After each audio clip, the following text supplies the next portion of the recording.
2017 iPad 9.7, 1 month later, coming up right now. Let's go.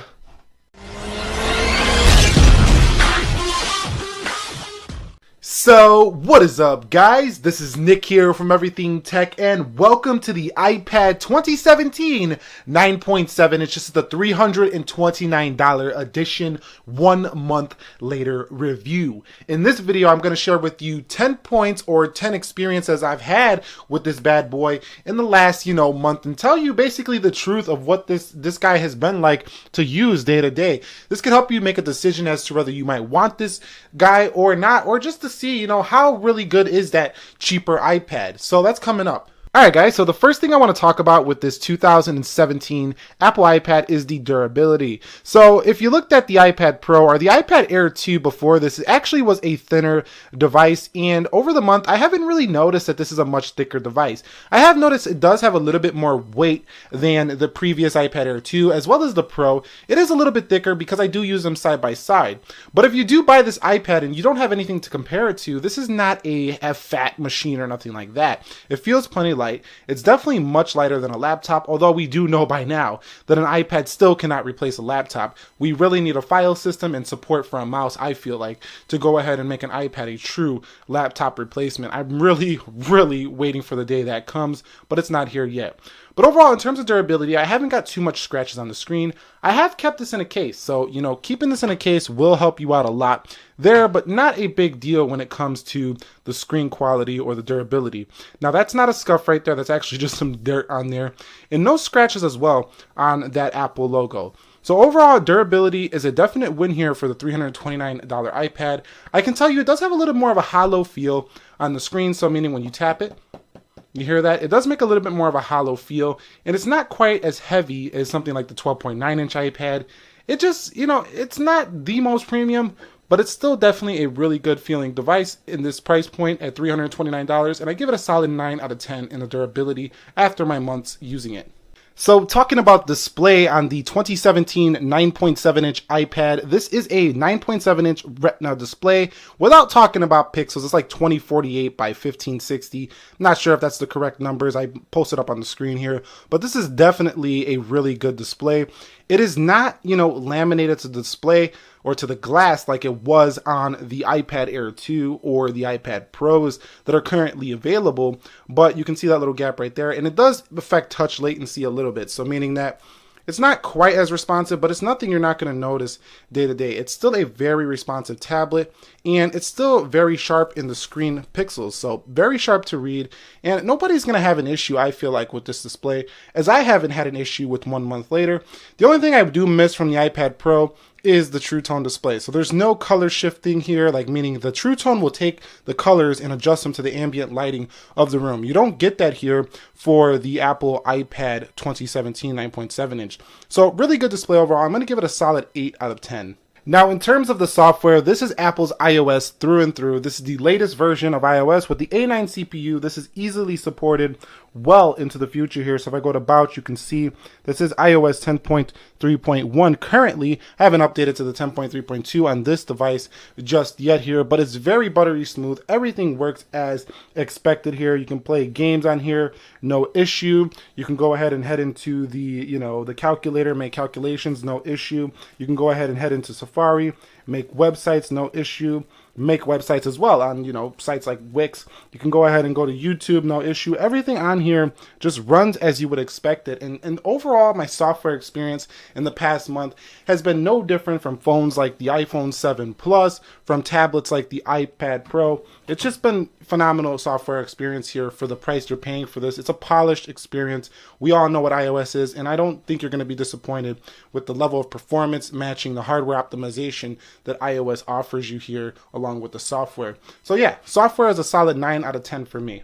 So I touched a little bit on performance in my previous video of the iPad Pro versus the iPad 2017. If you haven't checked that out, you could check it out. Link will be down below in the description area of this video. But this guy runs fast as you would expect it here, and pretty much everything that it does. I mean, it's an A9 CPU. It's basically a 6S Plus here in the body of an iPad. So if you ever use a 6S Plus, that's what you can expect here for this Apple iPad here. Very good stuff here in performance, and you're not going to have any issues. Honestly, using this and using my Apple iPad Pro, I don't see any difference when it comes to day-to-day tasks. Now, I know the iPad Pro will probably rip through a render on iMovie faster than you're going to get on a $329 iPad, but let me tell you guys, after using this a month, I'm browsing my web, I'm doing my content consumption. Everybody's buying an iPad to probably consume media, watch videos, watch Netflix, play a couple of games, take some notes on the Apple Notes app or some Google Keep action. And, you know, it's not a full-fledged computer. And for what an iPad does, I think most of you are going to be happy with the level of performance that you get out of this. After 1 month using it, performance has been great for me. And I'm going to give it a solid 10 out of 10 in terms of performance for the price to, you know, value ratio. The camera on the Apple iPad 2017 9.7 inch is an 8 megapixel sensor, and it takes pictures very quick, just as you would expect on any A9 device. It does have HDR modes, timers, and it's your typical iPad experience when it comes to the camera. Of course, we're not going to use this like we would use an iPhone, but if need be, if there's a family portrait you want to take, or if there's something you want to take outside in nice light, this is going to do the job. Even here, you could see I could shoot a video on here, and you guys wouldn't even probably notice that this was shot on an iPad. 8 megapixel camera pretty much does its job here for a $329 Apple device. So I'm not saying this is an amazing camera. It's absolutely not. The selfie camera is not that good on here either, but it's definitely good enough to do your everyday pictures, and I would say it's probably on par with the cameras you find on an Apple iPhone 6. So using this iPad for 1 month, the battery life has been great. 10 hours as claimed.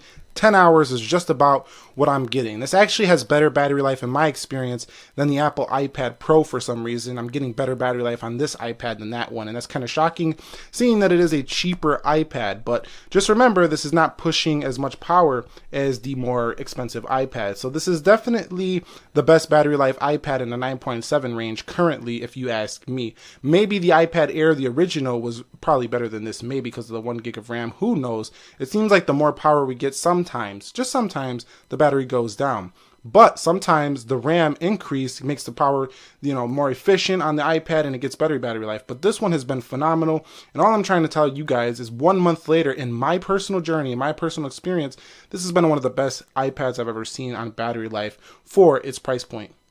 Talking about gaming on the Apple iPad 2017, gaming has been just fun. It's been very fun. I mean, you got this huge 9.7 inch screen that could pretty much handle anything you throw at it. I'm playing some Subway Surfers here, for example, but I mean, graphics on here, very good again. And this is why I think this iPad is so popular, because it offers so much value in its price point. I mean, what people want to do on an iPad, this pretty much can reach everyone, I think. And gaming for me, camera strap got in the video, gaming for me is not the, you know, thing I would buy this for, but if you are buying it for gaming, I think you're not going to have a problem playing most of your games. It might stutter on the heaviest of heavy games just a little bit, but it's going to be pretty good overall for pretty much any gaming things you want to do on this 9.7 inch $329 iPad. And when I have gamed on here, I played some Pokemon Go and Subway Surfers in the past month. It's been just fine. I know those are light games, and if you guys want to see a more heavier game test, let me know that down below in the comments. But gaming, I'm going to give it a solid 8 out of 10. After having this iPad for about a month, people have been saying that there's touch response issues. I might have mentioned this earlier in the video, but I haven't had any touch response issues. Yes, I can tell that this is not quite, you know, as sturdy feeling as the laminated glass. There is a little bit of a hollow feel, as you can hear it right there.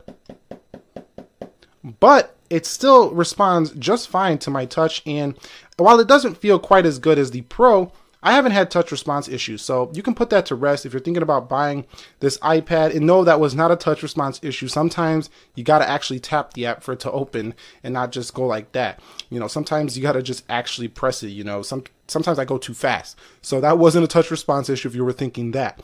But overall, out of this iPad, you know, in terms of its touch response time, if that was an issue you were thinking about buying this iPad, it's not one. You can put that one to rest. I give this guy a solid 9 out of 10 when it comes to touch response.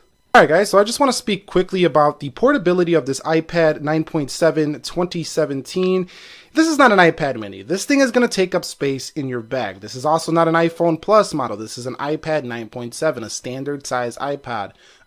So it's going to take up about a pound in your book bag. Very light though for what it gives you. It can replace your laptop for certain tasks like doing some research online, taking some notes at school. It can do things like that easily. Where you run into issues with an iPad, is going to be in the file system, opening up programs, certain programs. That's the big issue with iPad if people want to say it's a laptop replacement. But for light stuff, going to the cafe, this is going to be an easy one to recommend in terms of its portability. It'll make your bag super light if you're biking or if you're taking the transportation on the public, whatever you're doing like that. It's going to make it much lighter. Or even going to school, you don't want to weigh your book bag down. All you need to do at school is take some notes, maybe go on a couple of programs that iPad does support. Maybe it's online stuff. So this is going to be good for that. And overall, I would give this a solid 8 out of 10 in terms of the portability aspect of it. So pretty portable product nonetheless. What are the advantages of the iPad 9.7 inch 2017 after using it 1 month? My main advantage that I've noticed is its value proposition. Finally, I think an iPad is at the price point it needs to be at for what it offers. An iPad does not replace a PC. It does not replace a Mac. And for, $600, $700, $800 sometimes for an iPad, that's a little bit out of hand, I think, for what this thing can do for you. The cameras usually on iPads are not functional enough. They're too big to set up on tripods. Yes, we do have tripod mounts, but nobody really wants to use, not nobody, some people do, but I don't really want to use an iPad for its camera for making videos. It's a little bit annoying. It's a little bit frustrating because it's so big that it gets in the way of things. A little portable camera does the job better in my opinion.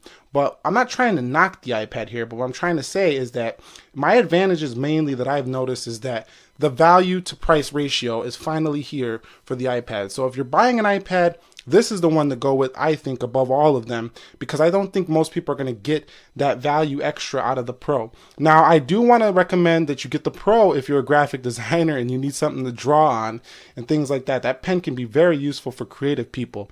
But I'm talking to everyday consumers and just regular consumers, just need an iPad for what an iPad does. It consumes media, browses the web sometimes, takes some notes. This is the one to go with here, in my opinion. So what are the disadvantages of buying the 9.7 inch 2017 iPad? Number one, you do not have a laminated display to the glass. So it's definitely not the same as the iPad Air 2 or the iPad Pro. Number two, you don't have an Apple Pencil support. And number three, you don't have an Apple A9X CPU. You have the Apple A9 CPU. Other than that, you also don't have a flash. So that's a disadvantage. If you do need a flashlight, skip this one out. You're not going to be happy. But other than that, this iPad offers everything you would need in an iPad. In my experience, after 1 month, I can easily recommend it for those of you who, want this iPad and you want good power. This is not just a budget iPad. This is kind of like the iPhone SE in that it offers a lot of power for an affordable price point. So that pretty much wraps it up here for me of 1 month later with the Apple iPad 9.7. This is the $329 edition. I will leave links of where to purchase this down below in the description. Please use those links if you are going to buy this. These are affiliate links. They do help the channel out a little bit. If you guys enjoyed this video, do me a favor, click the like button for me, post your comments down below, and subscribe to this channel for more tech videos like this. We got so much content coming your way here in 2017, and we're only going up for here. I thank you all for watching the channel. Have a great day wherever you are. Be sure to be well, and peace.